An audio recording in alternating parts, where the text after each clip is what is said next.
Today, our guest speaker is David Prabhuji.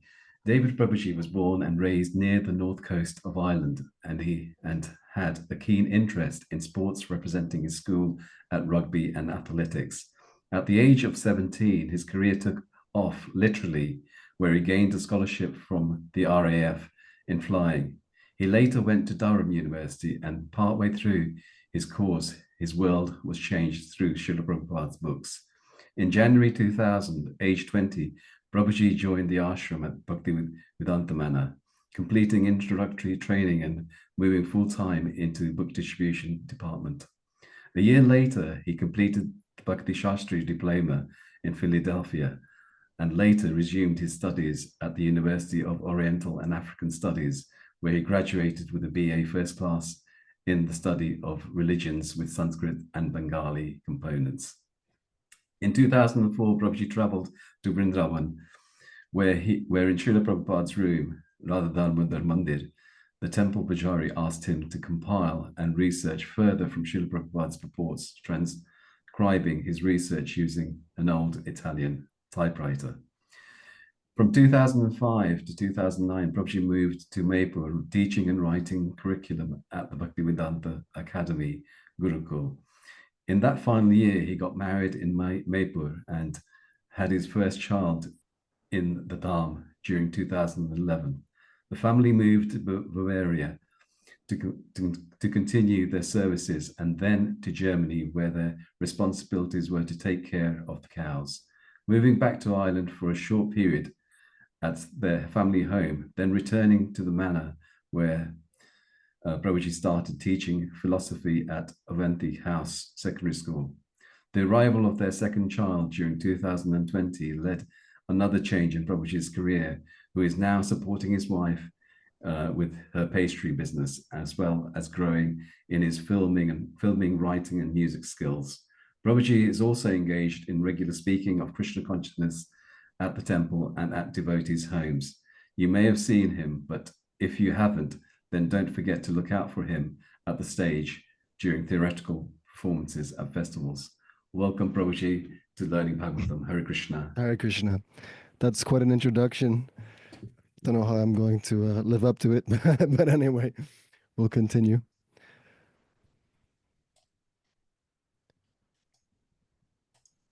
Can you hear me okay? We can, Prabhuji, yes. Great. Okay, terrific. So I've also got a tooth missing here, so I hope it's not too off-putting. I am in the process of getting a replacement, which is handy in this day and age that someone can actually replace a completely missing tooth. So it's just taking a while. Okay. Shall I just kick off here and go into it? Yeah? Yeah, yes, Prabhuji, sorry, I was on mute. Okay, no problem. All right, so we're looking at chapter 16, aren't we? King Citraketu meets the Supreme Lord. That's correct. All right. And there are over 60 verses in this chapter, and there's an incredible amount of knowledge that Srila Prabhupada is sharing. It's very difficult to try to condense or summarize all of the things that Srila Prabhupada talks about in just 1 hour. So I'm not even going to try to do that. What I want to do is I want to read the summary that Srila Prabhupada himself gives at the beginning of the chapter. And then I've also picked out certain things throughout the chapter that I just want to hone in on because I find them especially significant. And I don't really see this as me giving a class as much as it is an opportunity for me to discuss things that I need to hear for my own purification and benefit. And I'm hoping that in the association of all of you sincere devotees, then I will be able to get some benefit. So I'm very much seeing this as an opportunity for me to receive mercy. And I thank all of you for being here at this particular moment in time. Okay, so shall we just begin with the summary? Okay, Prabhuji. Yeah, great.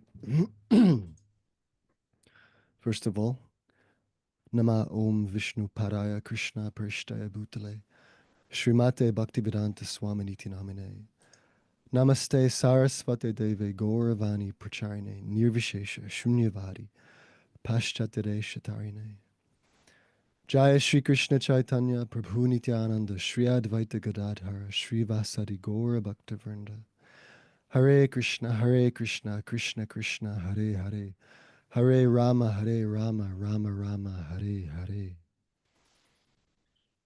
So King Citraketu meets the Supreme Lord.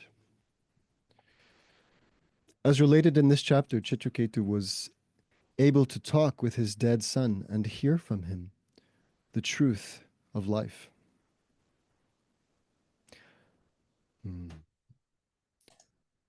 When Citraketu was appeased, the great sage Narada gave him a mantra, and by chanting this mantra, Citraketu found shelter at the lotus feet of Sankarsana. So the dead son, he was given the opportunity by Narada Muni actually to come back into the body and lead a full life and enjoy the opulence of his father's inheritance. But the living entity actually opted not to do that and began to speak transcendental philosophy, stating that who is actually my father and mother? So many fathers and mothers I have had. So he really pointed out the illusory nature of bodily identification. And this helped Maharaj Citraketu and his wife Kritadyuti very much, and everybody who listened. So then Narada Muni, who was present by the grace of his dear friend Angira Rishi, Narada Muni gave initiation to Citraketu Maharaj, and he gave him a mantra, by the chanting of which Citraketu was able to see face to face the Supreme Personality of Godhead, who appeared to him in the form of Lord Sankarsana. So Srila Prabhupada continues in his introduction. The living entity is eternal, thus he has neither birth nor death. Nahanyate hanyamane sharire. According to the reactions of one's fruitive activities, one takes birth in various species of life. Among the birds, beasts, trees, human beings, demigods, and so on, thus rotating through various bodies. For a certain period of time, one receives a particular type of body as a son or father in a false relationship. All our relationships in this material world with friends, relatives, or enemies consist of duality, in which one feels happy and distressed on the basis of illusion. The living entity is actually a spiritual soul who is part and parcel of God and has nothing to do with relationships in the world of duality. Therefore, Narada Muni advised Citraketu not to lament for his so-called dead son.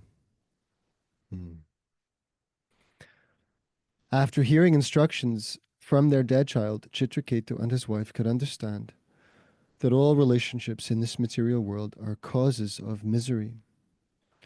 The queens who had administered poison to the son of Kritadyuti were very much ashamed. They atoned for the sinful act of killing a child and gave up their aspiration to have sons. Thereafter, Narada Muni chanted prayers to Narayana, who exists as Chaturvyuha, and instructed Citraketu about the Supreme Lord, who creates, maintains, and annihilates everything, and who is the master of the material nature. After instructing King Citraketu in this way, he returned to Brahmaloka. These instructions about the Absolute Truth are called the Mahavidya. After being initiated by Narada Muni, King Citraketu chanted the Mahavidya, and after 1 week he attained the presence of Lord Sankarsana, who was surrounded by the 4 Kumaras. The Lord was nicely dressed in bluish garments, with a helmet and ornaments of gold. His face appeared very happy. In the presence of Lord Sankarsana, Citraketu offered his obeisances and began to offer prayers. In his prayers, Citraketu said that millions of universes rest in the pores of Sankarsana, who is limitless, having no beginning and end. The Lord is well known to the devotees for his eternity. The difference between worshipping the Lord and worshipping the demigods is that the worshipper of the Lord also becomes eternal, whereas whatever benedictions one can get from the demigods are impermanent. Unless one becomes a devotee, one cannot understand the Supreme Personality of Godhead. After Citraketu finished his prayers, the unlimited Supreme Lord explained knowledge of himself to Citraketu.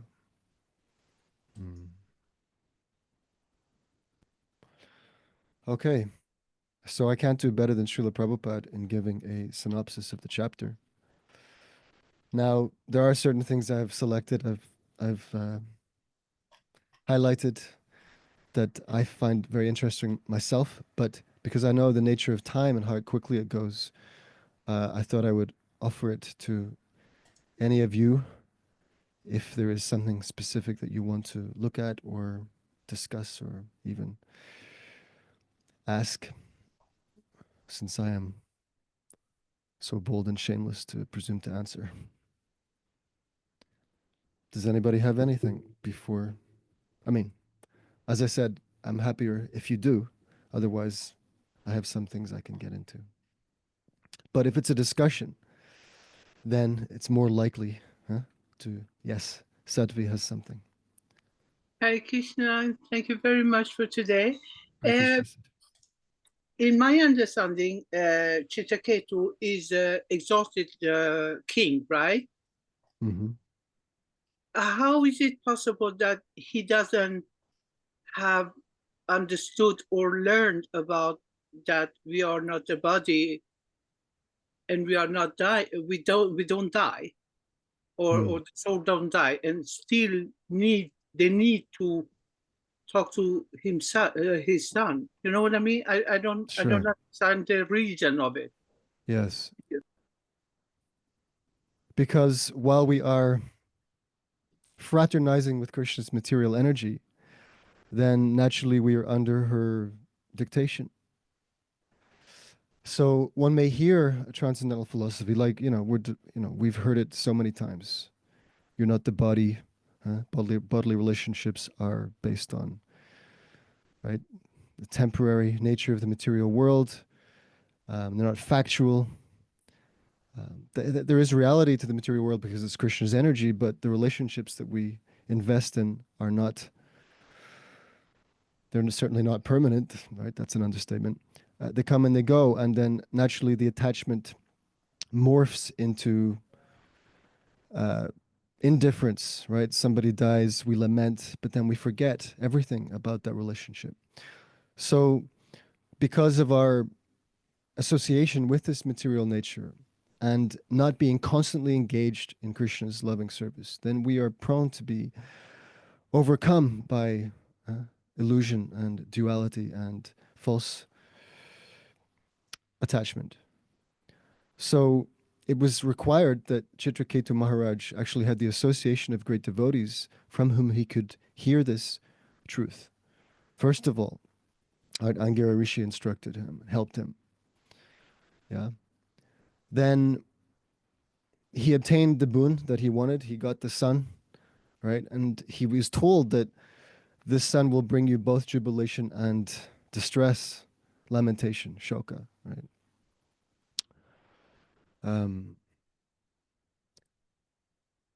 But he thought that distress just meant that, oh yeah, he's going to be the only son, and therefore he'll be a little proud, a little difficult to instruct, won't be very obedient, so, he might give me a hard time. That's what he thought would be the problem. He didn't realize that actually the son would die at an early age. So going through that, experiencing that, and being, how you say, completely swamped and drowning in that ocean of attachment, material affection, and lamentation, then naturally he's in a position that he's able to hear what is the truth. Because when you are drowning in distress and suffering, if someone comes along and says, "Hey, wake up, it's just a dream," then that's very welcome news, right? This is not your son, actually. Yeah. In a previous life, this was your enemy. Now he has taken birth as your son and has expired prematurely just to give you pain. Yeah. So with that knowledge, now you can step back, step out, and see everything for what it really is. Just a play, an illusory, temporary play. So, but that comes by the grace of devotees who have transcendental knowledge. So yes, he was a king by his previous merit. Then he has arrived in this position of king. But that just means what? He's a first-class prisoner in the material world, and everybody in the material world is subject to illusion. That's why we're here. If someone is not an illusion, then they're not actually in the material world, even though they appear to be in the material world. They'll be Jivan Mukta. So the fact that he was a qualified king does not qualify him as a purified transcendentalist. Only when he received the mercy of the transcendentalists, Sangiri Rishi and Narada Muni, then he became himself transcendental. How's that, Sattvi? May I have another question, follow-up question? Sure. Is it okay? Or Yeah. I wait for somebody else ask first, and then I will ask. There is someone else who wants to Yeah, ask. Vijay Krishna Prabhu's got something. Yes. But was your follow-up very much related to this, or is it a short thing, or is it likely to inspire another long answer? I wait. Okay, all right, No, thanks. no, you do not need to wait. Go ahead, Sadhvi Mataji. Go ahead, Sattvi. Vijay Krishna Prabhu gives his permission. Thank you. You mentioned material world and the illusion. Illusion? Illusion, yes. Yes. And in the some kind of karma, you mentioned also that there was a karma because he was the enemy. The son was the enemy in previous life, and now he came, and that's why he had to die. So that mean karma, right? Sure. Everything is moving according to the reaction is Yes. a fruit of activities. So karma, illusion in this case was the god of both karma and illusion, right? I have somewhat difficulty. Please help me to understand. I'm mother of 6 now adult children, which I love them so much. It's every time I hear the illusion, I wonder, are my children illusion for me? Is it the illusion that I love them? Is it the illusion what I have gone through together with them to take care of them and so on? Was it the illusion? Is it something that I have just, you know what I mean? I know what you mean. That? Illusion is to think that they are the body that you see. That's the illusion. They're not the body that you see. Right? That body is Krishna's external energy, made of earth, water, fire, air, ether, mind, intelligence, false ego, coming together in a particular shape and form. And as soon as the soul is out of that body, then where's your child? So, we have a relationship with the living soul, but that living soul is not my. I have 2 children, right? Those 2 living entities are not mine. I didn't make them. They came to me, right, for caretaking, but they belong to Krishna. Krishna made their bodies, and they are part and parcel of Krishna. Nothing to do with me or my body. I am a spirit soul. I am practically on an equal footing with them, even though we're playing the part of father and son or daughter. So the illusion is the temporary relationship. What's not illusion is that they're here and they're Krishna's. That's real. They belong to Krishna. And they're here. That's real.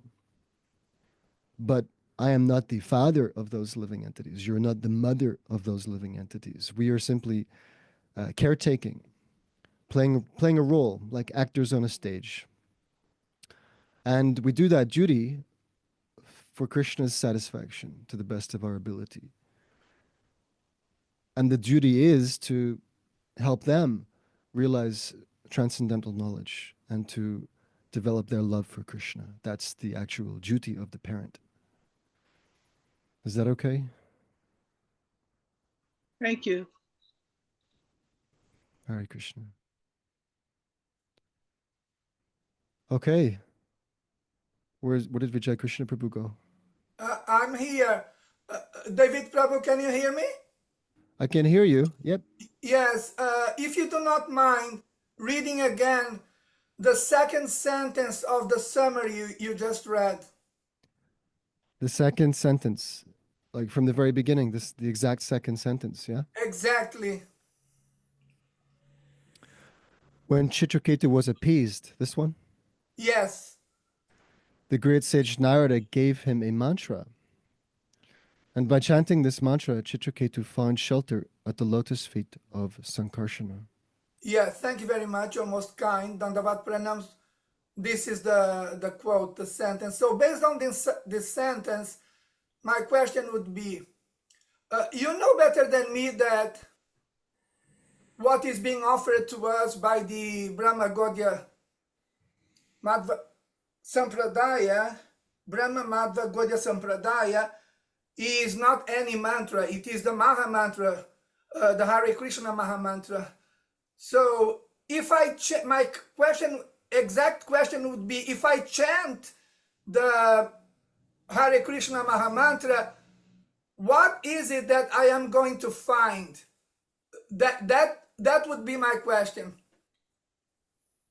What am I going to... Because Citraketu found shelter at the lotus feet of Sankarshan, because he chanted the mantra given to him by Narada Muni. Now, if I chant the Maha Mantra that my Guru Maharaj gave to me, what is it that I am going to find? Or who is it that I am going to find? Okay, very good. I don't know if I'm qualified to answer this question, but I'll try.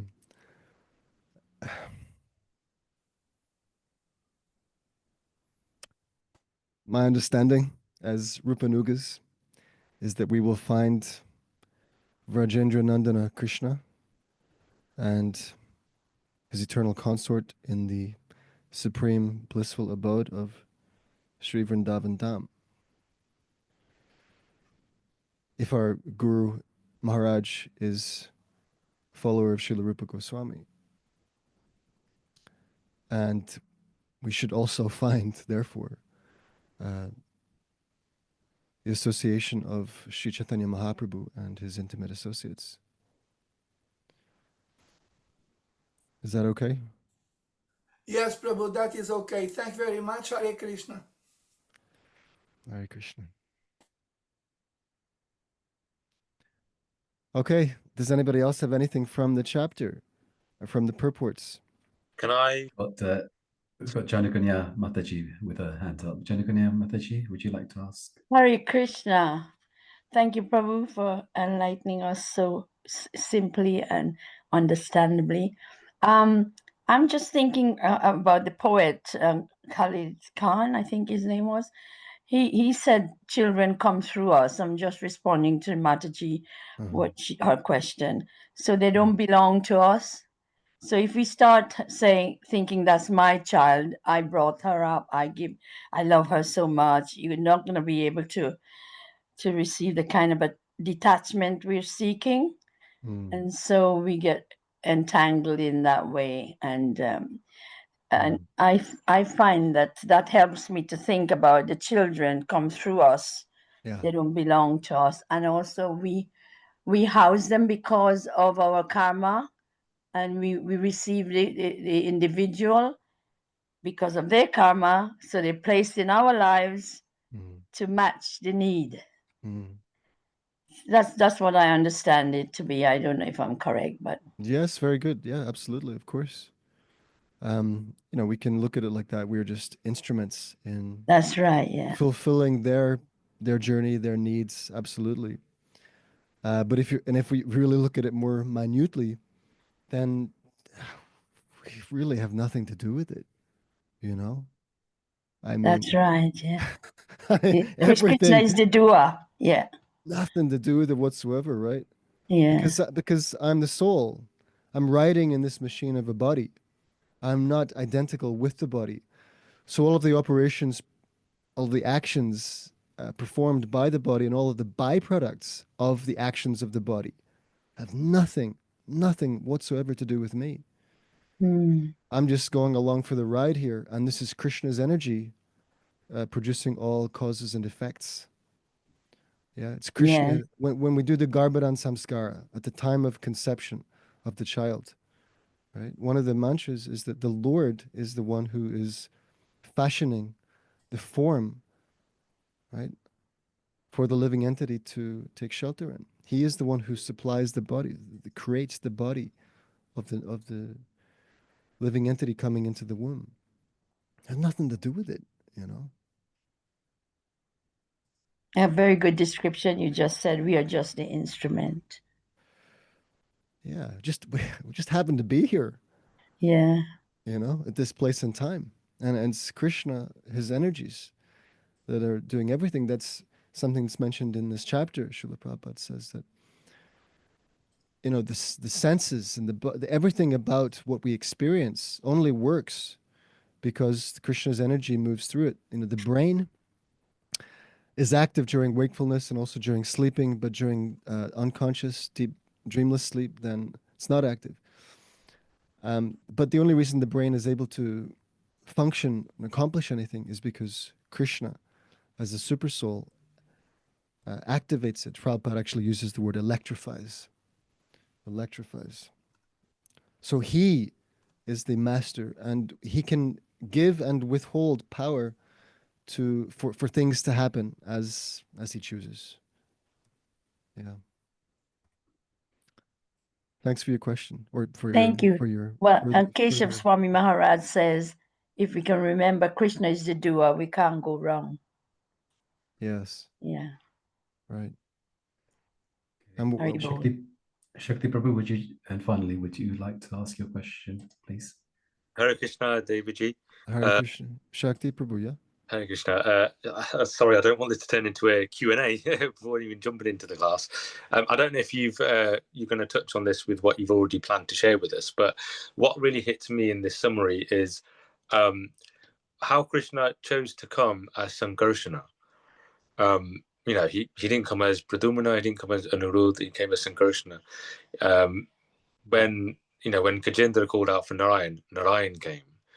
And Prahlad was calling out, Nursing Dev technically wasn't in that form before, but he embodied that mood and everything. So it'd be really nice to understand what was it in this whole situation that made Krishna appear as Sankarsana rather than any other of the unlimitless forms that he has. Thank you. That's a very deep question. Again, I'm not sure I'll be able to answer it sufficiently, but shamelessly, I'm going to go ahead. Well, Lord Sankarsana, he is, of course, expanded from Balaram. Actually, all the forms of Godhead are, other than Krishna, right, from Balaram onwards, are servitor forms of Godhead. So they live, they exist, and they engage in pastimes, really, to give pleasure to Krishna. Lord Sankarsana, therefore, is the original spiritual master. He establishes relationship with the Supreme, right? Like so, Nityananda Prabhu, we are constituent parts of Sri Nityananda Prabhu. As Vibhinamsa Jivas, we are constituent parts of Sri Balaram Nityananda. So, it makes sense to me that in Citraketu's journey towards ultimate his ultimate destination, which is an eternal loving relationship with the Supreme Personality of Godhead in the spiritual world, then naturally he has to be established in that position. So Narada Muni established it by giving him the mantra, but what was the result of the mantra? Okay, he met Lord Sankarsana, the original spiritual master, and who is the source of the Purusha incarnations. So, that personality from whom all the universes emanate, he is simply the expansion of Lord Sankarsana. And Lord Sankarsana, I was going to say that he has a specific mood, but I don't know. I'm not qualified to speak on that. I'm speculating here, so maybe I should just shut up. But obviously, it was necessary for Citraketu to meet this form of the Lord. This was the result of the specific glorification. If we look at the glorification that Narada Muni asked Citraketu Maharaj to chant, then naturally there'll be a relationship between that glorification, those prayers, and Krishna's form. Yeah. I wonder which verse that starts on. But is that okay so far? Does that It help? does. Yeah, it does. I mean, again, I was just speculating myself. I was just thinking, in the Vedic text, the king is always seen as the representative of Lord Krishna, especially in the previous ages. So I was thinking, was it Sankarsana because he was in that role of a king, and therefore there's some kind of special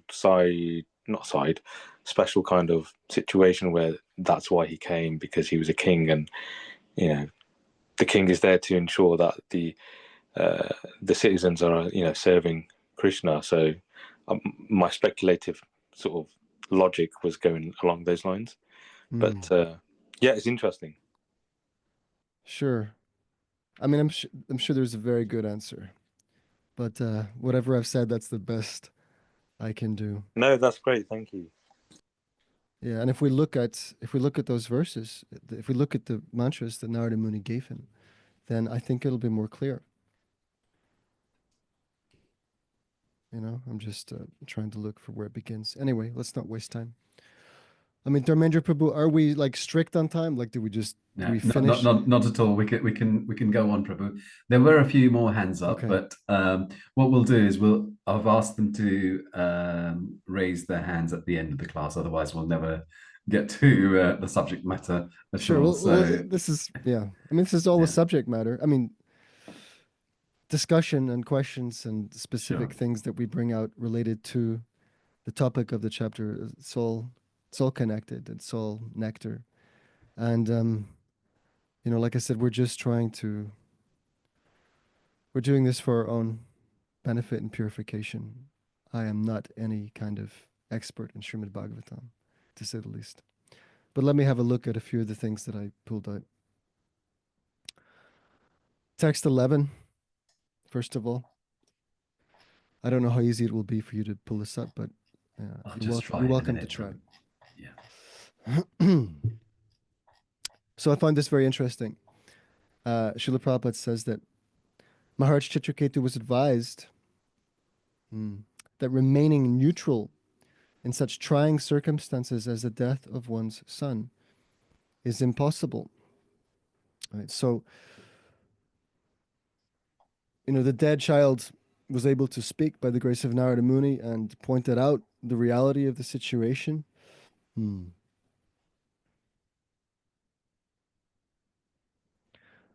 In this verse, it says that the living entities, as part and parcel of the Lord, possess the same qualities of the Lord in minute quantity. Therefore, one should not be affected by lamentation, because the Supreme Lord, he's not affected by the happiness and distress of the material world and the results of fruitive activities. He has nothing to do with any of that. He's completely self-satisfied, independent of all bodily conception and the gains and losses of the body. So the living entity also should, as part and parcel of the Lord, be unaffected. But Prabhupada says in the purport that Citraketu Maharaj was advised that remaining neutral in such trying circumstances as the death of one's son is impossible. Right? So going back to Satvi Maharaji's question about, how he was, even though he was such a great person, and perhaps he heard this kind of information before, he was still affected. He was very much affected because he's existing in that role. Actors, I do some acting myself occasionally, and if the play is going well and you really get into the part, then you become affected by the waves of the emotions in that particular instance or moment. I remember there was one lady that, anyway, when we're doing the Gaur Panim play and I was playing Lord Chaitanya, and the Vaishnavi who was playing Mahaprabhu's mother, Shachi Devi, practically as soon as she came on stage, she was in tears. She was in tears. This is good acting, So, in the same way, yeah, Citraketu Maharaj, to be completely indifferent and unfazed and not bothered in that moment of his son's passing away, it was impossible. Right? Prabhupada says, nevertheless, since the Lord knows how to adjust everything, the best course is to depend upon him and do one's duty in devotional service to the Lord.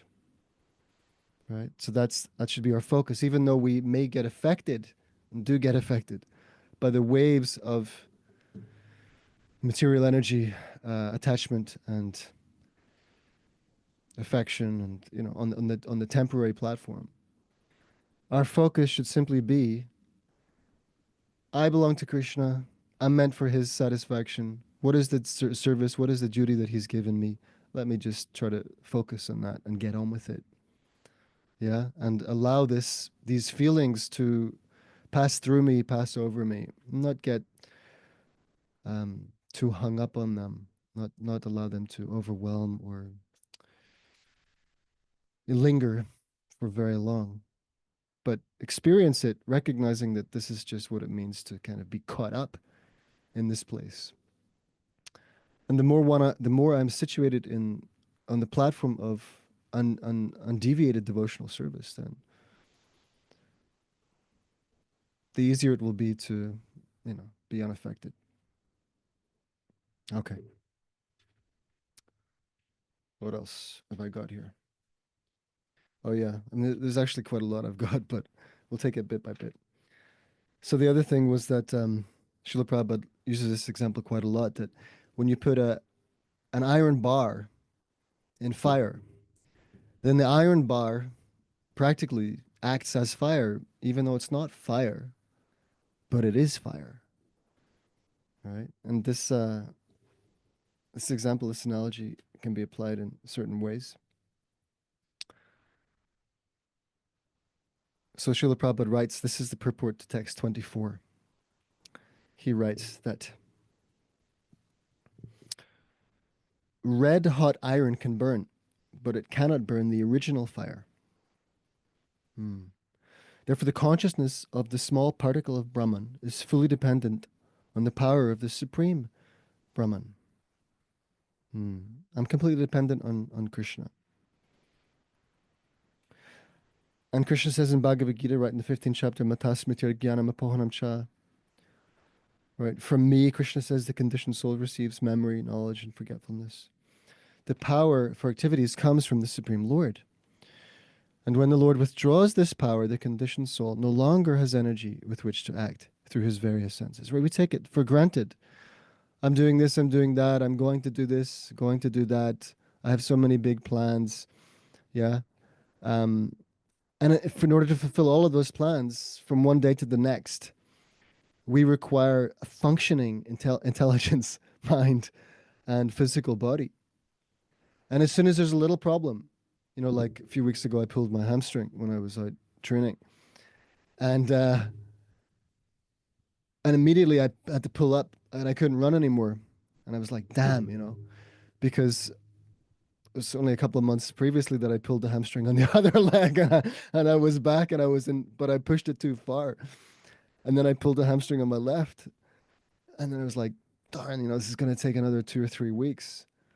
I had to surrender to that, right? I'm not going to be able to sprint for another 3 weeks, So, and it's just a small thing.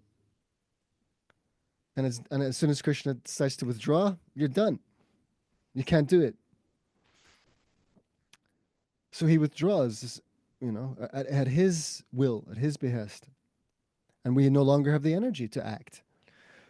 The body includes 5 knowledge acquiring senses, 5 active senses in the mind, but actually these are merely lumps of matter.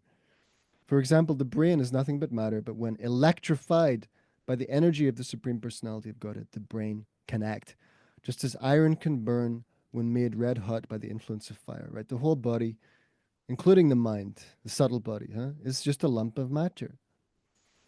When can it act?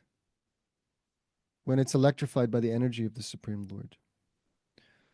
The brain can act while we are awake or even while we are dreaming, but when we are fast asleep or unconscious, the brain is inactive. Right? Since the brain is a lump of matter, it does not have independent power with which to act. It can act only when favored by the influence of the Supreme Personality of Godhead, who is Brahman or Paramatma. This is the way to understand how the Supreme Brahman, Krishna, is present everywhere, just as the sunshine is present because of the sun god in the sun globe. The Supreme Lord is called Rishikesh. He is the only conductor of the senses. Unless empowered by his energy, our senses cannot act. Right? So we're completely dependent upon his energy for any and all actions.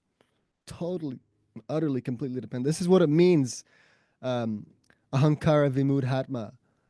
Vimuta, completely bewildered living entity, thinking, I'm the doer. Prabhupada's last sentence in this purport is, the Lord, he is the only seer, the only worker, the only listener, and the only active principle or supreme controller.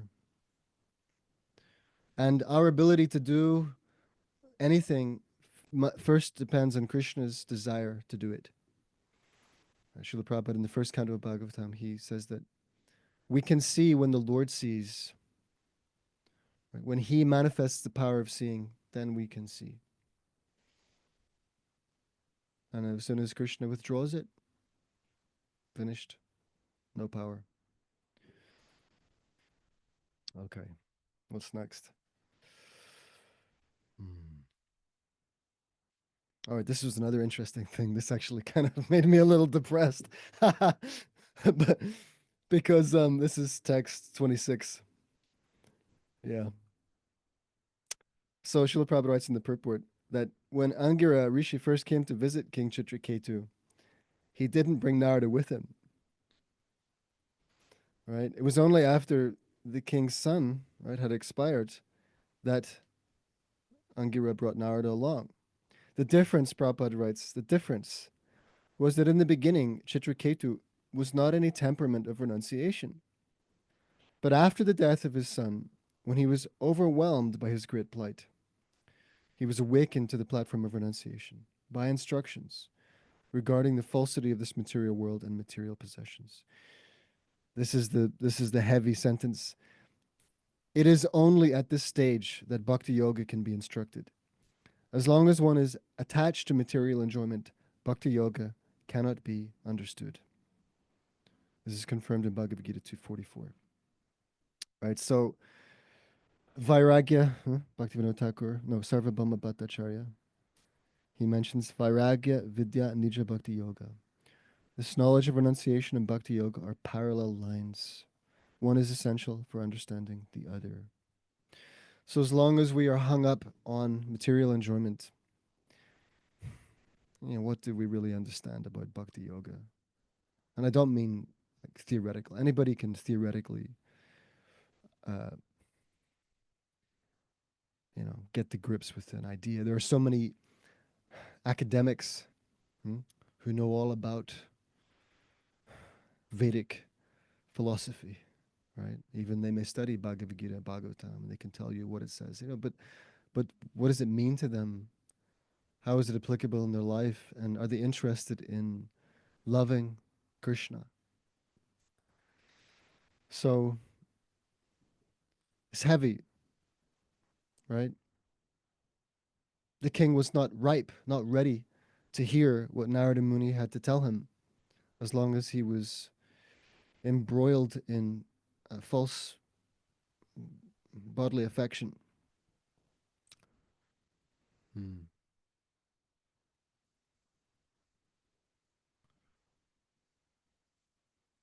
But when he understood the nature, when by practical experience, he understood the disappointing nature of trying to enjoy the material world, right? Then he was able to receive Narada Muni's ultimate instruction. Okay. What next? Text 29. Sorry, the light's dying a little bit outside, and I'm worried that I'm not going to be seen, so I'm just going to try to put on this. There we go. It's a little better, maybe. Okay. Yeah, text 29.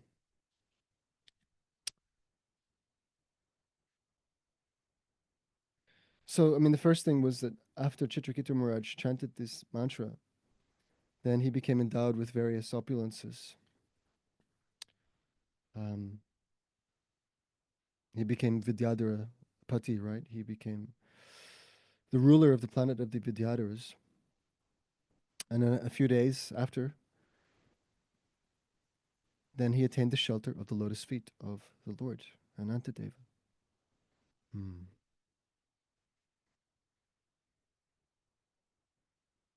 So this purport, this is text 29, yeah, the purport is pointing to the fact of material opulence for a devotee, which is interesting. Prabhupada writes, when a devotee is actually engaged in the devotional service of the Lord, his apparently material opulences are not material. They're all spiritual. So, we may think that enlightenment and perfection in spiritual knowledge means that, okay, now there's no attachment for material facility or positions, and therefore I'm going to end up poverty-stricken or something like that. I'm going to become like Raghunath Das Goswami. But not necessarily, because all of the material opulences that a devotee may receive by the grace of the Lord actually become spiritual. Prabhupada gives the example: if a devotee spends money to construct a beautiful and costly temple, the construction is not material, but spiritual. A devotee's mind is never diverted to the material side of the temple.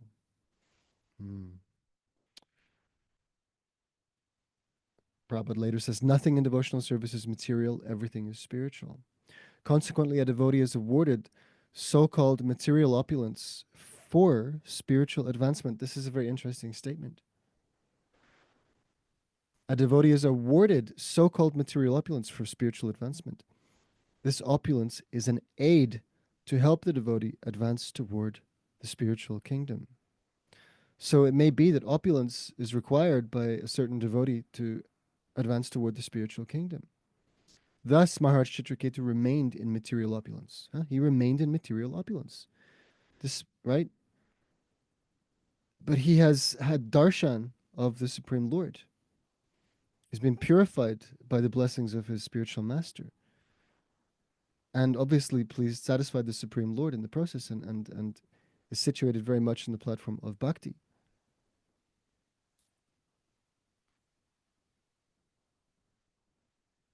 But somehow, he remained in material opulence as master of the Vidyadharas. And by executing devotional service, he became perfect within a very few days and returned home back to Godhead. Taking shelter of the lotus feet of Lord Shesha, Ananta. Going back to the previous question about why he saw Lord Sankarsana, it's not mentioned here, but Prabhupada states here that he returned home back to Godhead, taking shelter of the lotus feet of Lord Shesha, Ananta. So it is possible that he has an eternal relationship with the Lord in this form. Yeah, thanks for highlighting that. I just picked up on that too.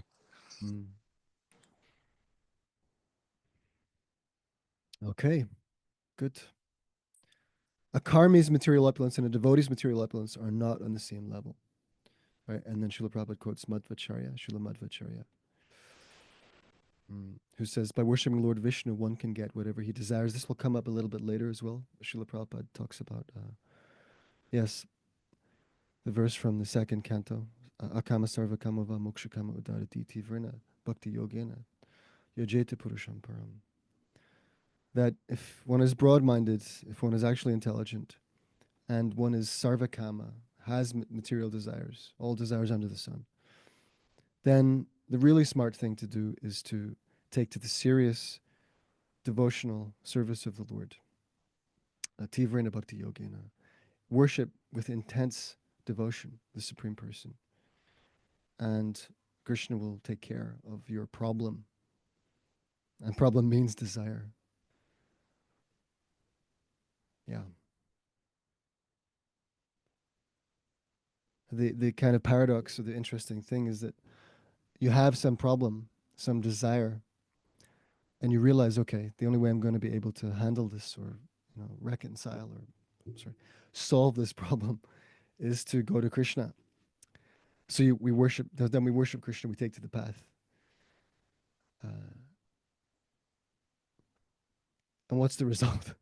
The result is purification, to the point that I'm no longer interested in that thing I started worshiping him for, and I become completely and only interested in his loving devotional service, right? And then Krishna doesn't really have a problem, with your problem because you don't have a problem anymore because you're only interested in him. The perfect example is Dhruva Maharaj, right? He worshipped Krishna to gain a kingdom. And when he finally received the Lord's favor, he wasn't interested in the kingdom. He said, I was searching for pieces of broken glass, but I got you, the most precious jewel. Wasn't interested in the kingdom. But it's interesting that the Lord didn't say, well, finally, great, we got you here, right? You got to the point, right? I'm more valuable than any material kingdom. Right? Krishna didn't say that. Krishna said, you worship me for a kingdom? I'm going to give you a kingdom. But I'm going to give you a better kingdom than you ever imagined. So, so this is Krishna. What kind of liberal, loving, generous, merciful personality is Krishna? Okay. What's next? Text 34.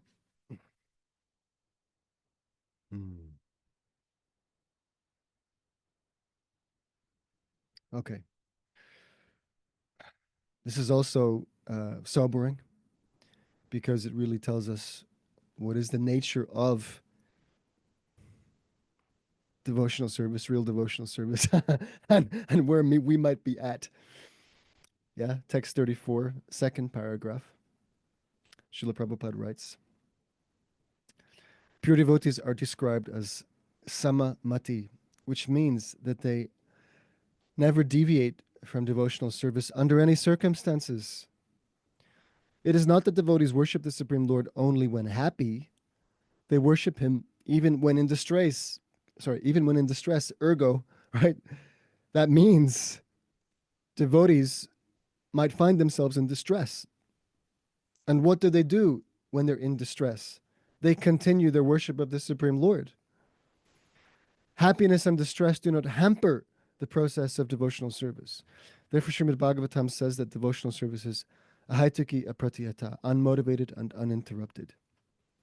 Imagine a devotee is performing unmotivated and uninterrupted devotional service. That means their devotional service cannot be hampered by moments of distress. That means they actually will find themselves in situations of material distress.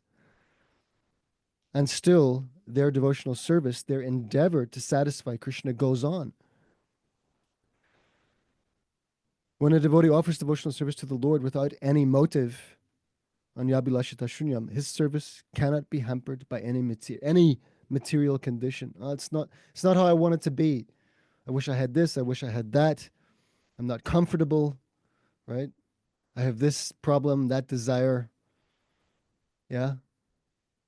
So I don't feel like serving Krishna today.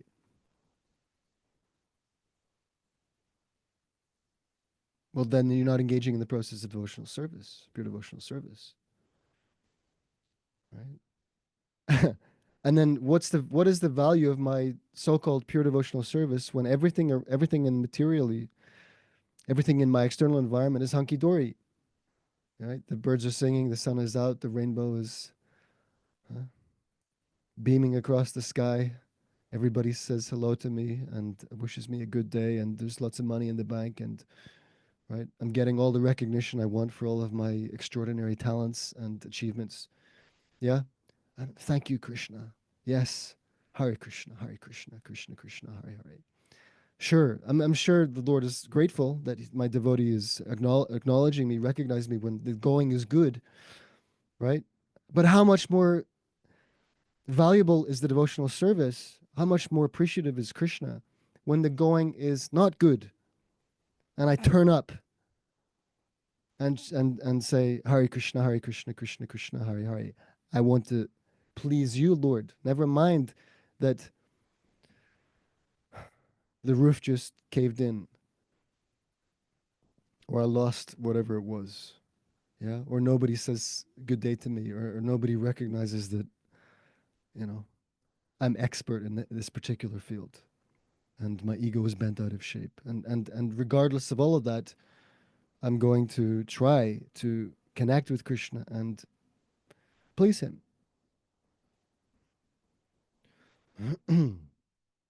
Thus, a devotee who offers service in all conditions of life can conquer the Supreme Personality of Godhead. Right? So, we might ask the question, why Krishna will be conquered? Because who wouldn't be conquered, when they show up to love you despite the fact that they're having difficulty, despite the fact that they're in trouble? Right? We're persons, and our personality extends from and is based very much on Krishna's Supreme Personality.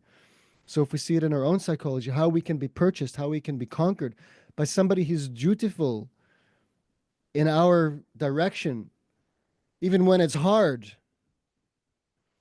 then why Krishna also isn't feeling and thinking like that? That even when it's hard, he or she is showing up. And this statement of conquering reminds me of Lord Brahma's verse, I think it's in the 11th canto. Gyane prayasa murapasyanamanta eva jivanti san murakari. Jivanti san mukaritam bhavadiyavartam. Stane stita shutikatam danovang manobhir.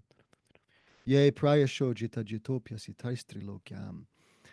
That the Lord, who is Ajita, unconquerable, agrees to be conquered by that devotee who simply remains in his position and gives up any speculative endeavor to understand the truth, but simply surrenders, dedicates his body, mind, and words to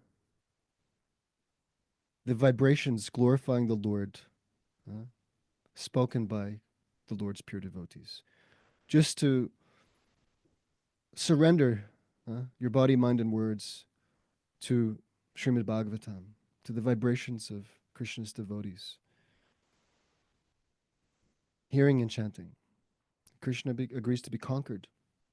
Right? Even when pandemonium is going on all around me, I'm not going to drop or forget my service to Krishna in the form of hearing and chanting. Okay, it's 4 minutes past 9. Shall I continue or shall I stop? You can continue as much as you want. If you wish to give this class in two classes, I can try to do that as well. If that's I don't need to. I don't need to go to bed anytime soon. So it depends very much on all of you. I think we'll all be hopefully okay, if that's okay with yourself. Sure. Prabhu. Sure. Okay. I'll try to be a little more succinct. Yeah, I'll do my best. Okay. Text 35. This is also very interesting. How Srila Prabhupada says that all creations in the material universe, I mean, all creations that we generally, as minute secondary creators, attempt to take credit for, all of those creations actually are the credit of Krishna, the Krishna's credit, because the ingredients, Prabhupada uses the example in this purport of airplanes. The ingredients for the creations, the intelligence to put those ingredients together in certain ways, right? Both come from the Supreme Lord. Without Krishna's ingredients and Krishna's intelligence, it is not possible to fashion something like an airplane, right? Or a fancy algorithm, right, that produces some artificial intelligence resource. This is Krishna's energy manifesting. And then when it breaks, right? And when it falls apart, even though we didn't want it to, right? Because that also shows that how much control have we got over it. When it deteriorates, it breaks, it falls out of the sky, then it just becomes a problem what to do, how to put it together, how to get it back up there. So it's the Lord who is actually the master, creator, maintainer, and destroyer. And all credit goes to him. Okay. Next one. This is text 38.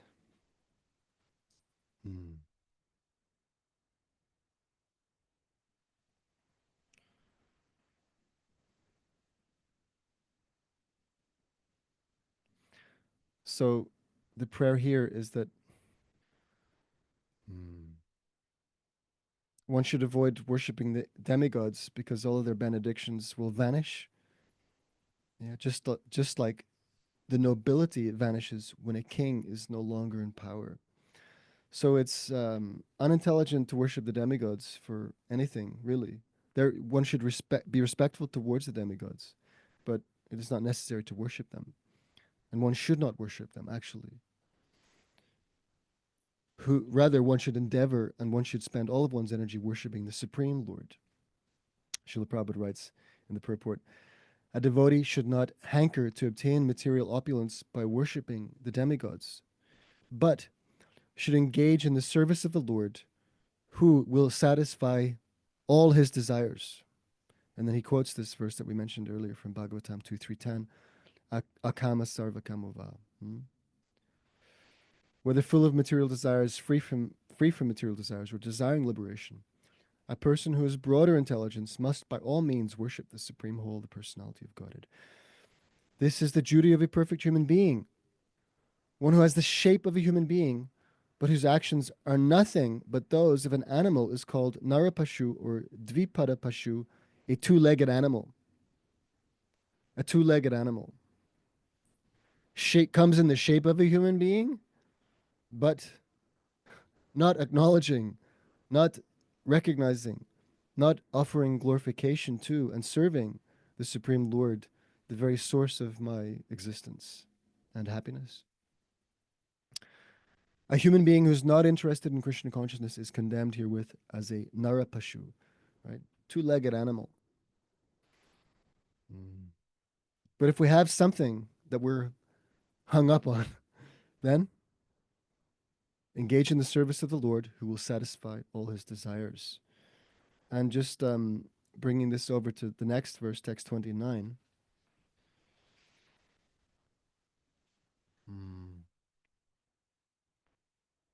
Okay, Srila Prabhupada writes, the fact is that if one comes to Krishna consciousness, although he may have many material desires, he becomes increasingly attracted to the lotus feet of Krishna through associating with the Supreme Lord by chanting his holy name.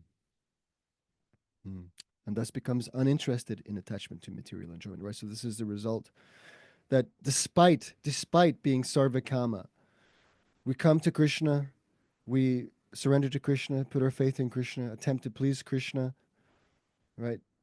Regardless of inner motive, we can actually perform pure devotional service simply with the intent to satisfy Krishna, regardless of whatever else, is pushing us. And the result is that we become disinterested in material enjoyment.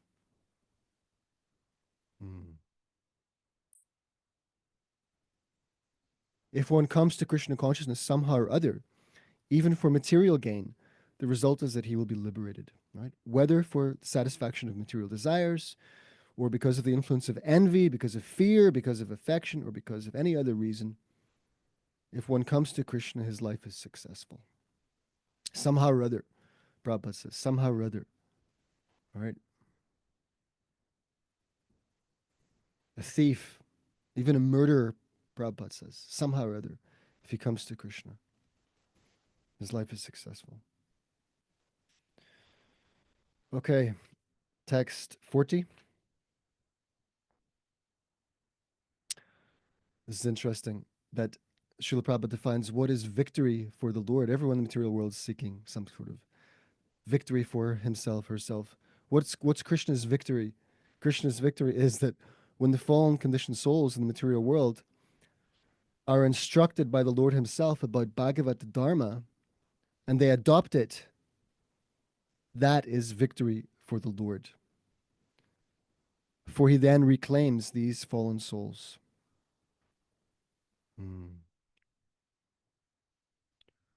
Right? When Bhagavad Dharma is preached in the world, right, through Krishna's agents, spiritual master, sadhus, and a conditioned soul takes up the path and ultimately achieves success and is reclaimed by the Lord, that is Lord Krishna's victory. Okay, text 41. All right, this text 41 is quite, I thought text 41 was an amazing purport. Bhagavad Dharma, description of Bhagavad Dharma. Maybe we'll leave that to the end because I only have a couple more here. What else have I got? Text 43. Okay, yeah. This is also awesome. The more I read into this chapter, the more awesome it became. At the end, towards the end of text purport 43, Srila Prabhupada is talking about, again and again, reiterating the fact that Bhagavad Dharma means to know what Krishna wants and to do it. Yeah? And he's talking about what Aryan means, Aryan civilization, Aryan personality. This verse, therefore, advises that everyone become a member of the Aryan civilization and accept the instructions of the Supreme Personality of Godhead. One should conduct his social, political, and religious affairs according to his, the Lord's, instructions. Right? This also means within the context of Daiva Varnashram Dharma, which is established by Krishna for our benefit and for his pleasure. So look, Srila Prabhupada says here, we are spreading the Krishna consciousness movement to try to establish a society the way that Krishna wants it. This is the meaning of Krishna consciousness. If someone asks you, what is the meaning of Krishna consciousness? You can tell them. To spread Krishna consciousness, to try to establish a society the way that Krishna wants it. To establish a society the way that Krishna wants it. That's what it means, Krishna consciousness. Okay, and we could go into more detail on that, but it's all there, text 43. All right. And then what's the final one I have here? Okay, yeah. This is also far out. This is text 54.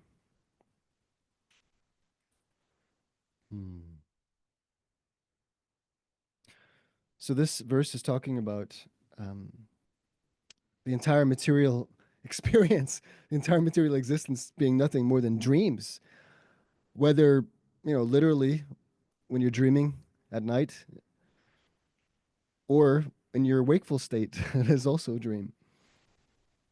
Srila Prabhupada writes in the purport to text 54. one is situated in different positions in various forms of life that are all but creations of the illusory energy which works under the direction of the Supreme Personality of Godhead. Yeah, it's like we're like in a big, we're on a big stage and it's a big play. And it's Krishna's play. Therefore, the Supreme Lord is the ultimate actor, and the conditioned living entity should simply remember this original actor, Sri Krishna. As living entities, we are being carried away by the waves of Prakriti or nature, which works under the Lord's direction. Mayadhyakshena Prakriti, Suyate Sacharacharam. Right, so the waves of Krishna's nature are rolling and we are being carried away. That's what's going on. Srila Bhaktivinoda Thakur therefore says, why are you being carried away by the waves of the illusory energy in various phases of dreaming and wakefulness? These are all creations of Maya, Krishna's Maya. Our only duty is to remember the supreme director of this illusory energy, Krishna. And for us to do this, the Shastra advises us, Hare Nama, Hare Nama, Hare Namaiva Kevalam. One should constantly chant the holy name of the Lord. Hare Krishna, Krishna Krishna, Hare Hare. Hare Rama, Rama Rama, Hare Hare. Okay. Yes. So I'm done, but I did think that the purport to text verse 41 was especially profound for me. We could visit that, but I think maybe I should open up to some questions. I know the light's fading on me as well, and this light that I've got in front of me is not quite strong enough. I'll see what I can do. I've got another one. Does anybody have anything to say? Right. We had a few questions earlier on, and I've taken names of people. So we'll start with those. And then if anyone's got any further questions, if you could raise your hand and I'll call you out at that point. Lydia Mataji, I believe you had a question initially. So would you like to ask your question, please? Lydia Mataji. Hare Krishna. Thank you very much for your lovely class. Hare Krishna. Hare Krishna. So I think mostly my question's been answered actually as you've gone along. But I think it's a bit difficult for me to put in words really. It's to do with our material life that we normally are living, and how to be Krishna conscious in it, if you like. Yes. Or it's, I think when you come to it later on in life, it's difficult to actually do it. I think, I don't know how to put it. Sorry. That's okay. So do you find that there's a doing the regular tasks of our day in regards to the things around us and the people around us, do you find that it interferes with what you understand as remembering Krishna or worshiping Krishna? Is that what you mean? Yeah. And could you give me any kind of example to help me understand? Our life is we're brought up like to want things or have things or to push things away, and so like you're grasping or pushing away, and with Krishna consciousness is you're supposed to sort of let it go, and be okay with that. I see. With whatever's happening. But it's and that's hard. It's hard. It's actually hard to do, and to be doing that all the time. So okay, is there something else you wanted to add? No, you carry on, sorry. It's okay. So Sri Narada Muni, he says in the first canto of Bhagavatam that does not a thing, when applied therapeutically, cure the disease that it caused. And he gives the example of if you're pricked with a thorn, or if it's lodged in your skin, then you're going to take the same thing, another thorn, to dislodge it. Right? So everything that bothers us in this material world can be dislodged by engaging it in Krishna service. It ceases to become a problem when it is when it finds, or we find for it, its proper utility, proper use. So whatever I notice that distracts me from Krishna, I need to find a way to engage it in Krishna's glorification. Right? And that may take some guidance, that may take some instruction from one who's expert. That's why it is recommended, it's actually mandatory to approach a spiritual master who can help you dislodge all of the problems that distract us from Krishna. So what you're saying is that all the things that I'm feeling attracted to or pushing away, I should find a way of connecting that with Krishna. Absolutely. Right. Okay. Thank you. Thank you. That's lovely. Good. And again, it helps if it's done under guidance of one who's expert. Okay. Yeah. Because we also, in our condition, while we're attached to things that distract us from Krishna, we may think, okay, I can use this for Krishna, or I can offer this to Krishna, and I'll do it like this and like that. And if we don't really know what we're doing or what we're dealing with, we may simply fool ourselves into thinking that this is for Krishna, or I can use this for Krishna, when actually I'm just furthering my own selfish enjoyment. So with a cool head, it's good to seek out help and guidance from devotees that can help us. And for that purpose, you must ask the Lord. You must depend on the Lord. Go to Krishna, go to Lord Chaitanya, Lord Nityananda, and tell them that I'm having trouble with this thing. It's in the way of my devotional service. I can't, I'm hung up on it. Help me to know what to do with it, or how to deal with it. Please instruct me, send me somebody, or, make me open a page on one of your books that tells me how to deal with it. My point simply is, in all circumstances, depend upon the Lord for the help that you need, and let him manifest in such a way that you know this is Krishna's help. But if you think, I'll figure it out myself, then that means false ego is coming in. And Krishna says to Arjuna that if you act out of false ego, you'll be lost. Rather, you should remember me. You should depend upon me in all circumstances. Is that okay? That's great. Yeah, thank you. Thank you very much. Okay, all the best, Lydia. Hare Krishna. Thank Hare you. Krishna. Okay, so Devi Mataji, you had your hand up earlier on. Would you like to ask your question, please? Hare Krishna.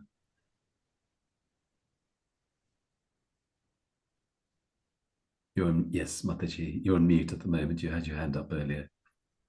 Okay. Okay. She's not got a question now. Sadhvi? Okay. And finally, Janakanya Mataji, I believe you had your hand up as well. So would you like to ask your question, please? Janakanya Mataji. Sorry, Prabhu, that's an old hand. Sorry. Okay, not a problem. Does anyone else have a question at all? If you'd like to unmute. Okay, thank you very much, Prabhu. that was a very thought-provoking class. And thank you very much for answering those wonderful questions at the beginning as well. We'd love to see you. Hare Krishna, Prabhuji. Can I ask one question? Okay, go ahead, Mataji. Sorry for the trouble, Prabhuji. That's fine.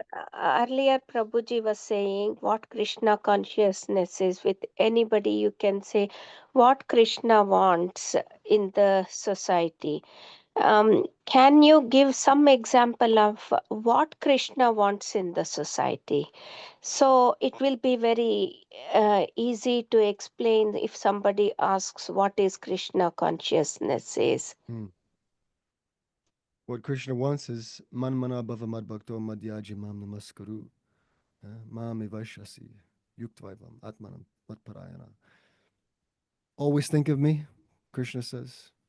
Become my devotee, worship me, offer your obeisances to me. 4 things.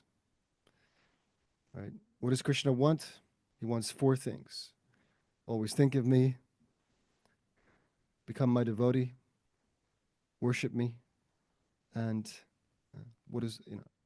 and offer your obeisances to me. Worship me means from the verbal root bhaj, right, which indicates service with love. That's the real import of worship. Service with love. So these 4 things. And they can But be some... what if they have different faith and things like that? How can we say that? What is Krishna consciousness for them to follow? Shall we say, you see, when there are some friends, when we talk about Krishna consciousness, they say we are staunch Christians. So I tell them these are the dharma, but they will not worship Krishna or anything. I say whatever, even if you want to worship Jesus, that's okay, I say. So what can you say and how can you do that, Prabhuji? Okay, so this very much ties into text 41, where Srila Prabhupada talks about eternal religion, Bhagavad Dharma, which is independent of social custom, tradition, history, culture. Yeah. Bhagavad Dharma is relevant and applicable at any time, any place, in any circumstance. And actually it is necessary for everybody at every time, every place, and every circumstance.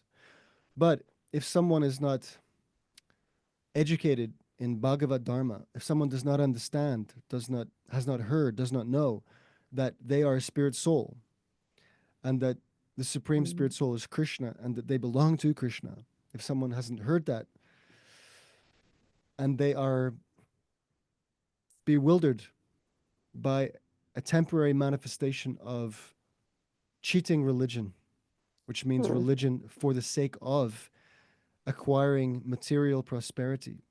Yes. They are caught up in the idea that religion means I will satisfy my temporary bodily senses.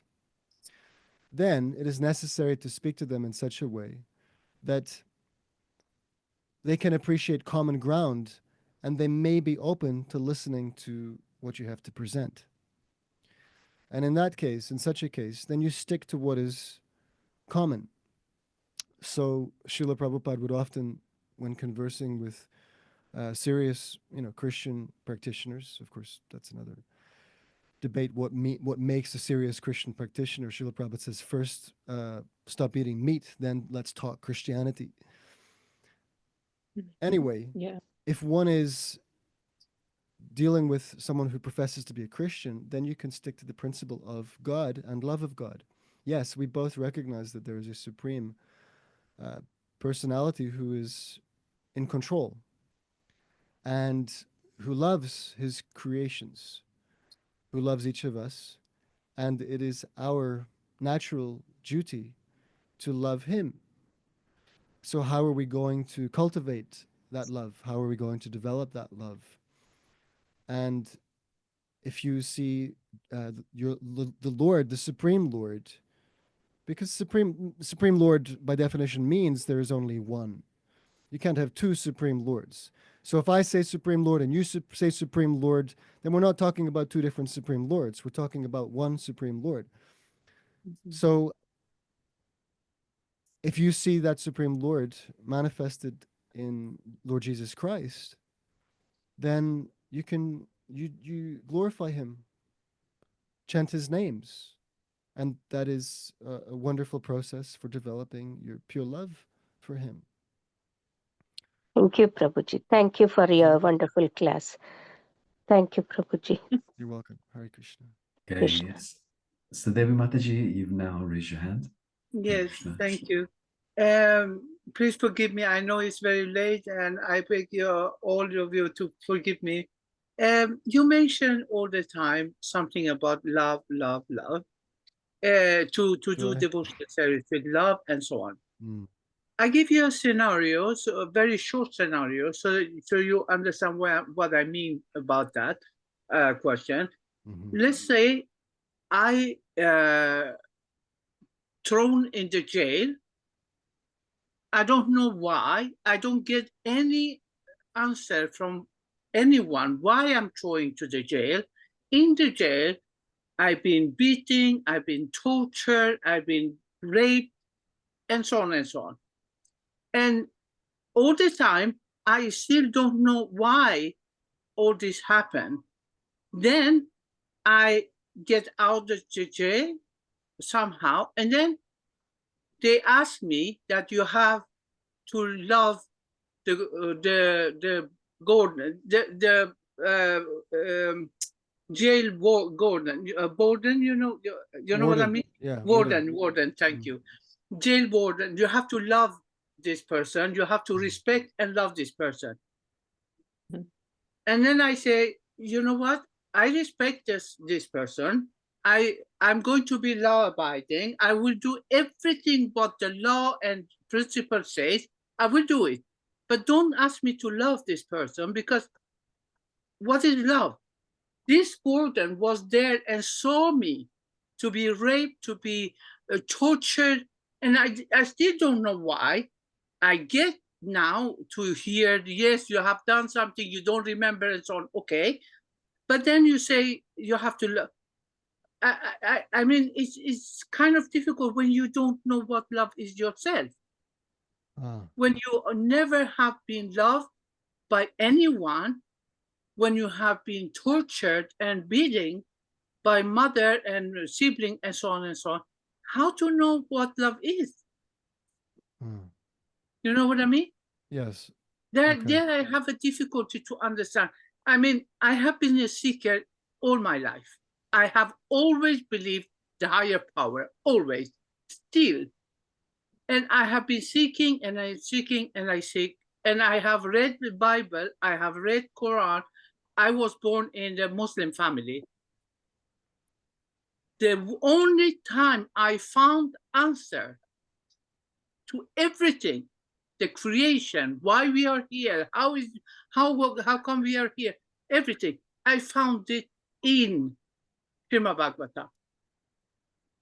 That's what it makes me to stay there. I thought, okay, I found it. But still I have difficulty to understand, to do it with love. That I don't know how to do it. Okay. Yeah. I should probably write an essay on this. That would be the best way to go about it. But I'll try to briefly deal with some of the things you've raised. Number one, my sufferings in the prison are not the fault of the warden. They're not caused by the warden. Yeah, he is not responsible for my sufferings. That's the first thing. He has not arbitrarily put me in the prison where I can be harassed and abused in all these ways. He's not the cause of that. The reason that I am in this position is because I have contaminated my consciousness in such a way that I have invited these things upon me. I have performed the same actions that are being done to me, and therefore I am now on the receiving end of the same things. Right? I have chosen to commit these actions and therefore to experience what it is to receive them also. That's the first thing. The second thing is that what I am doing, ostensibly doing, and what is being done to me are all within the realm of dreams. Actually, like the third canto, the example is given that like a man who sees his own head cut off. Right? Can you see your own head cut off? If you have a dream in which you see your own head cut off, does it have any bearing on reality? Right? You cannot see your own head cut off because your eyes are in your head, right? So if you're freaking out because your head is being cut off, that means you're looking at something that's not happening to you, but you think it's happening to you. So to be in the material world means to think that I'm doing all these things and all these things are happening to me, but they're not. Because I have nothing to do with this material energy and its waves of Prakriti. It's a dream or a nightmare, if you like. And then the third thing is, okay, going through all of this, and I say, hey, you're in this kind of trouble because you don't realize your eternal loving relationship with the Supreme Person. And I say, I don't know what do you mean, Supreme Person, love? I don't know what that is. All I've known is dog eat dog, survival of the fittest. I get you before you get me. And, I'll kill you before you kill me. That's all I've known. What do you mean love? So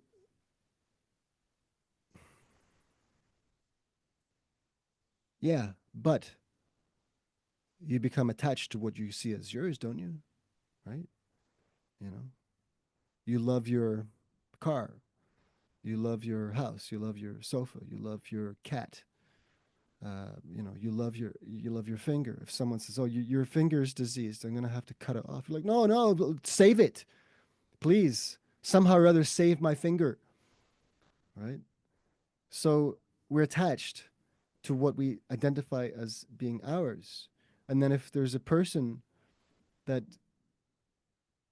we become attached to or that we like, then naturally, the especially in the beginning, feelings of love will be there. I want to make them happy. Yeah, I just want to see them happy.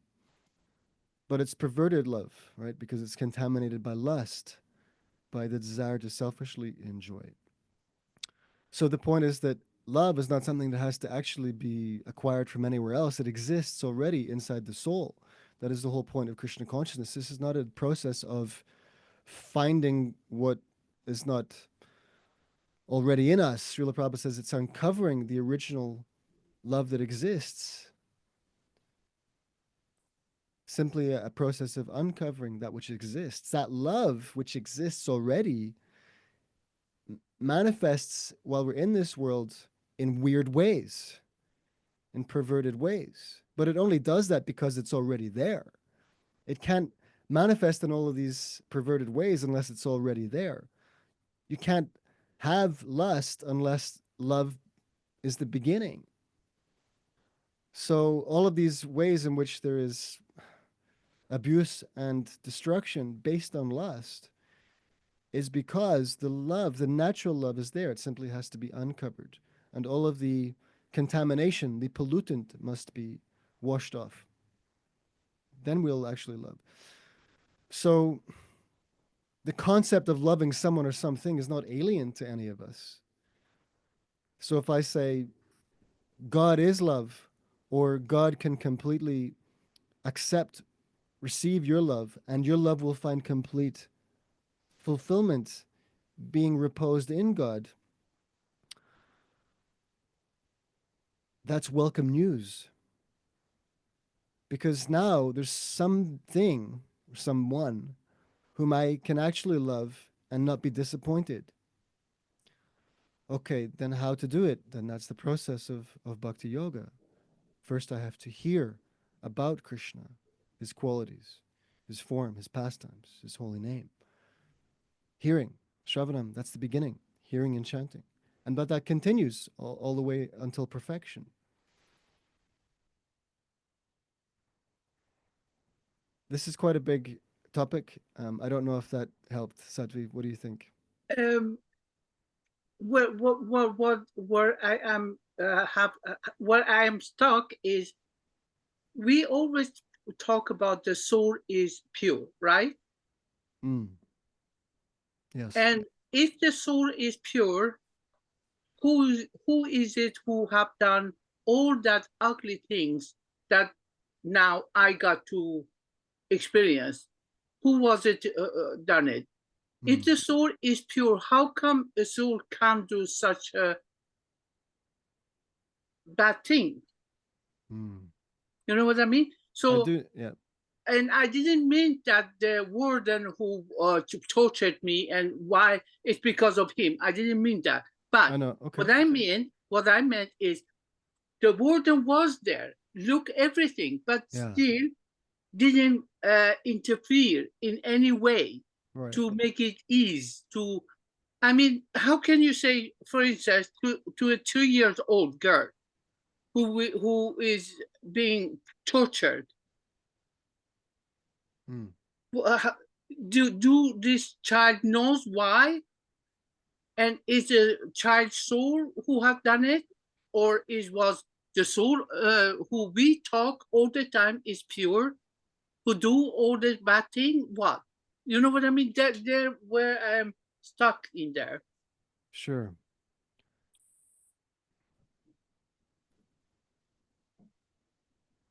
So because of association with Krishna's material energy, then that pure consciousness becomes polluted or contaminated by an exploitative mentality. Again, love becomes transformed into lust. We are unable to freely give and allow the other its own spiritual existence, right? We want to exploit, we want to devour, we want to eat and take and enjoy, and we want to gratify my own limited senses, right? When actually what I need to do is direct my energy to satisfying Rishikesh, the master of all senses. If I seek the satisfaction of Krishna's senses, then my senses automatically will be satisfied.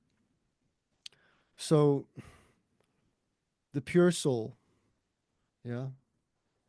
contacts Krishna's inferior material energy. And then that consciousness, as I said, through the material energy manifests in perverted ways, in exploitative ways. It's like an insanity. It is an insanity. So when a sane person, right, starts doing crazy things, it's because they're insane. Yeah, it's not their normal condition. It's not normal. They have to be cured of their insanity so that they can again manifest their pure state. Right? It's not normal. So then does the doctor say, oh, how can he or she, do this crazy thing? No, the doctor understands he or she is insane. Therefore, they're doing like this, hurting themselves, hurting others. Now they have to be cured of that insanity.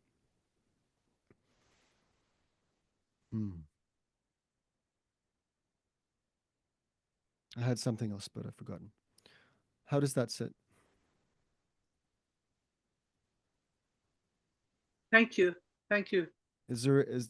Have I left anything untouched? it's very big thing. It's too much. I mean, still there is things that you say insane, then I will say, okay, when someone is insane, doesn't know what they do, you can't go and torture the insane person because the person is insane, doesn't know what he's doing. You know what I mean? They're torturing. But when you say the soul have done the same thing, then it's different. You know what I mean? It's not. Yeah. But the point is, it's not the pure soul that's the doer. There are five factors of action. Prakriti kriyamanani gunai karmani sarvashaha. The spirit soul, bewildered by the influence of false ego, thinks himself the doer of activities that are in actuality carried out by Krishna's Prakriti, Krishna's material nature. Prakriti kriyamanani, carried out by Prakriti, Krishna's material energy. 5 factors of action. Yeah. My remembrance of the last chapter of Gita is now rusty. The doer, the senses, the endeavor, the place, and ultimately the super soul, who sanctions. He's not the doer, but he allows it to. He allows it to unfold. Based on what? Based on my desire. Based on my desire. You want to know how bad the nightmare is, then you have to be in it. You have to experience it for yourself. You want to go around chopping off heads, your head has to be chopped off. Right? Then you get the full experience. The full experience of insanity. So you submit to Krishna's material energy and say, let's go for a ride. And she says, okay, you ready? Buckle up. Strap yourself in. We're gonna see some heads rolling, including yours.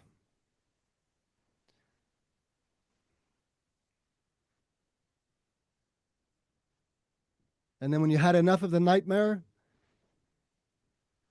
it's like, where are my beads?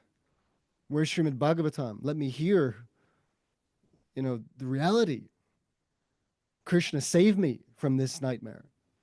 And then Krishna says, this is a dream. It's a nightmare.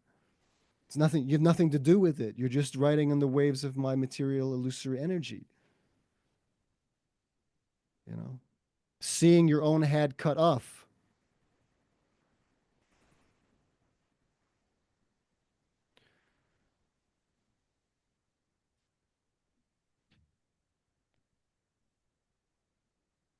So let's come to reality. Wake up. Wake up from the dream that you think is so terrible and it's all happening to you. And how can it be happening to me? And how could I do that? And who did it? And how could they do that to me? And how could I not know about it? Right? It's a dream.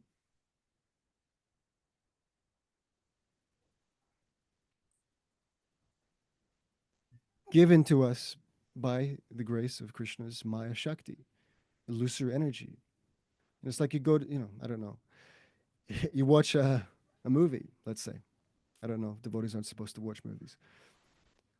Right? Maybe you'll see a movie once in a while because you think there's some valid content there. But anyway, you get caught up in the character and what they do and their struggles and their troubles and their nightmare and how they resolve it and how, they come out the other side and everything's happy.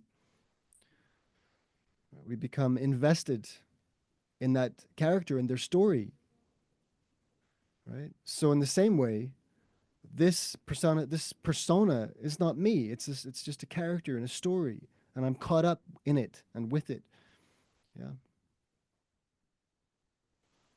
Something like that. Is that okay?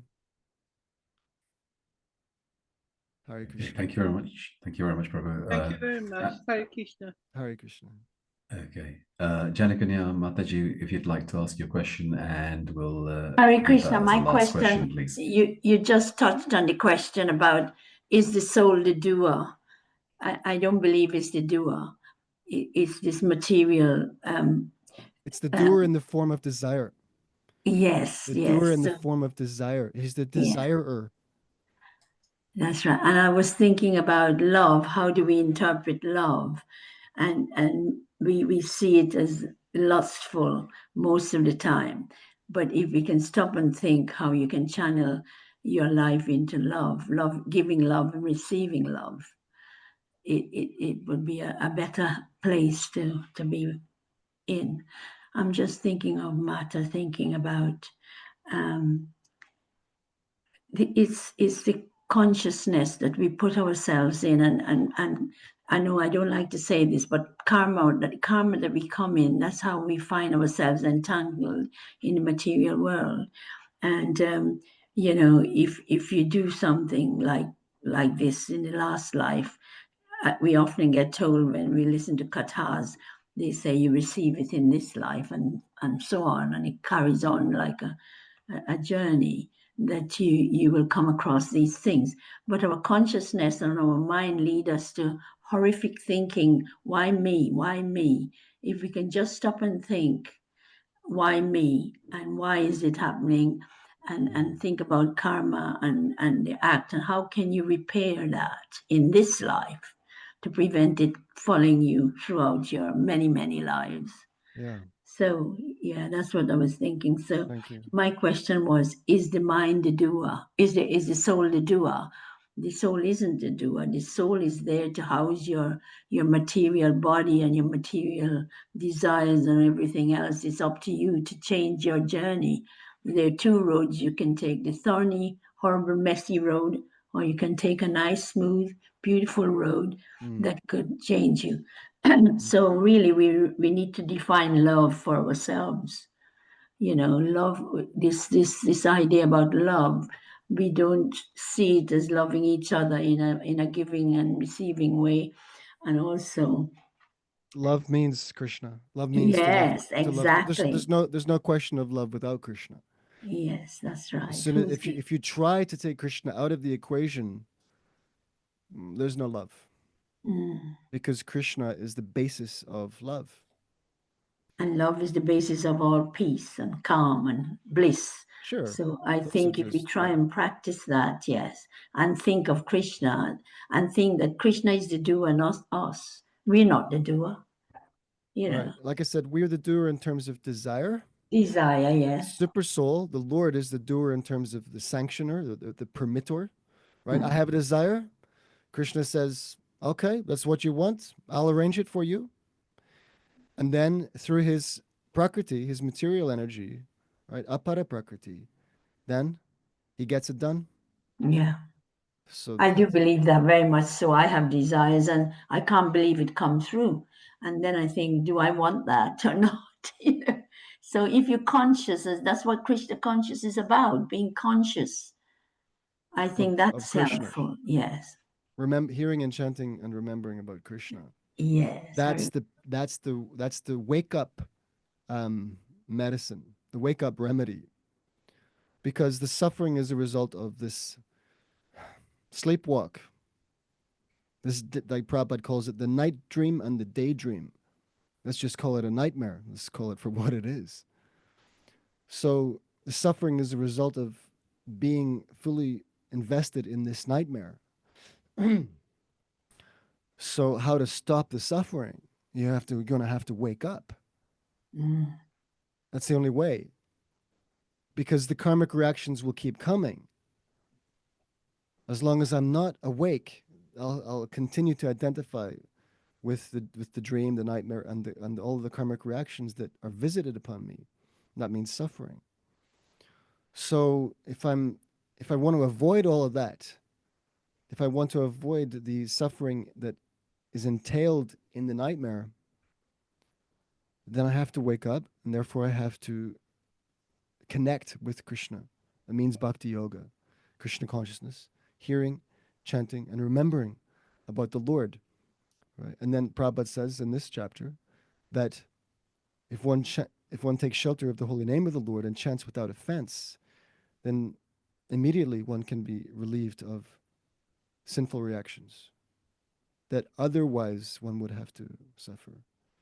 So we've been given a process, very, very merciful process, to escape, to avoid, whatever we would otherwise be due. Have we had enough already? Can you imagine the kind of things that I'm still supposed to endure? The kind of things I still have to, would still have to go through and suffer? Does it bear thinking about? So by adopting this process seriously, Krishna is willing to free us from that. So he says, Moksha ishami mashucha. I'll free you. Just surrender unto me. I'll deliver you. I'll free you. You won't have to suffer the sinful reactions. But we don't know how much trouble we're in. And we're callous. We think, it's not so bad. I'm doing fine. Yeah, but, what's around the corner if I don't get it together? If I don't get my stuff together in spiritual life, what's waiting for me? So let me double down. Let me improve my efforts. Let me be serious. I'm preaching to myself. Don't worry. Really.